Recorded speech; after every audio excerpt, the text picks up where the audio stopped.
નમસ્કાર, આપ જોઈ રહ્યા છો લખત ન્યૂઝ અપડેટ ચેનલ। તમામ સમાચાર અને અપડેટ મેળવવા માટે ચેનલને સબસ્ક્રાઇબ કરો અને બેલ આઇકન પર ક્લિક કરો જેથી તમામ સમાચાર અને અપડેટ તમને મળી રહે।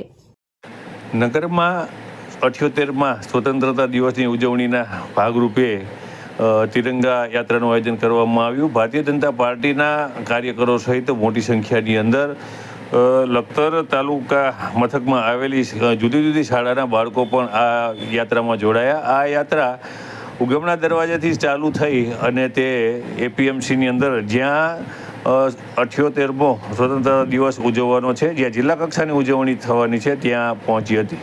ત્યારે આ યાત્રા શરૂ થતાં લખતર ગામની મહિલાઓ મોટી સંખ્યાની અંદર લુવા ચોકની અંદર આ યાત્રાની અંદર જોડાવા માટે થઈને આવી હતી અને તેમના દ્વારા આ યાત્રાને અભિવાદન કરવામાં આવ્યું હતું। ત્યારે ભારતીય જનતા પાર્ટીના સુરનગર જિલ્લા ભાજપ મહામંત્રી જયેશભાઈ પટેલ, લખતર તાલુકા યુવા મોરચા પ્રમુખ ધુવરાજસિંહ રાણા, મહામંત્રી મહેશભાઈ મેણિયા, ઢાંકી ગ્રામ પંચાયત સરપંચ પ્રભુભાઈ પટેલ, ભૂતપૂર્વ ડૉક્ટર સેલના પ્રમુખ ડૉક્ટર એન ડી પટેલ સહિતના મહાનુભાવો આ રેલીની અંદર જોડાયા હતા। ત્યારે આ રેલી જ્યારે લખતર ગામની અંદર થઈને નીકળી ત્યારે લખતર ગામના લોકો મોટી સંખ્યાની અંદર રેલીની અંદર જોવા માટે થઈ અને ઉમટી પડ્યા હતા। ત્યારે સમગ્ર જે વાતાવરણ છે તે દેશભક્તિમય બની ગયું હતું। મોટી સંખ્યાની અંદર આ રેલીની અંદર બાળકો પણ જોડાઈને તેઓએ પોતાનો દેશ પ્રેમ વ્યક્ત કર્યો હતો।